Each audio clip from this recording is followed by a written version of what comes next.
बहुत समय पहले एक दूर देश में एक ऐसा गांव था जो अपनी अनोखी जलवायु के लिए जाना जाता था। इस गांव में साल के 6 महीने भीषण गर्मी पड़ती थी, तो बाकी 6 महीने कड़ाके की ठंड। गांव का नाम था अग्निहिम। अग्निहिम गांव दो हिस्सों में बंटा हुआ था, अग्नि और हिम। अग्नि में हमेशा गर्मी रहती थी, तो हिम में हमेशा ठंड। गांव के लोग इस अनोखी जलवायु में रहने के आदी हो चुके थे। अग्नि के लोग गर्मी से बचने के लिए हल्के कपड़े पहनते थे और ठंडी जगहों पर रहते थे। हिम के लोग ठंड से बचने के लिए गर्म कपड़े पहनते थे और आग जलाकर अपने घरों को गर्म रखते थे। एक दिन अग्नि गांव के एक लड़के का नाम था अग्नि। वह हिम गांव में गया। उसने वहां बर्फ से ढके पहाड़ और जमी हुई नदियां देखीं।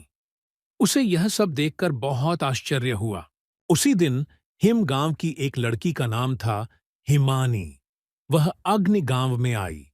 उसने वहां तपती हुई धरती और सूखे पेड़ देखे। उसे यह सब देखकर बहुत आश्चर्य हुआ।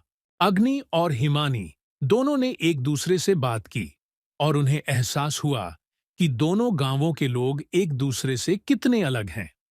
उन्होंने फैसला किया कि वे दोनों गांवों के लोगों को एक दूसरे के बारे में बताएंगे और उन्हें एक दूसरे की संस्कृति को समझने में मदद करेंगे। अग्नि और हिमानी ने दोनों गांवों के लोगों को एक साथ मिलकर रहने के लिए प्रेरित किया।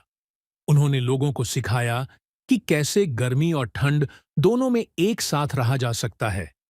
धीरे धीरे दोनों गांवों के लोग एक दूसरे के दोस्त बन गए और वे एक साथ रहने लगे। अग्निहिम गांव एक खुशहाल गांव बन गया।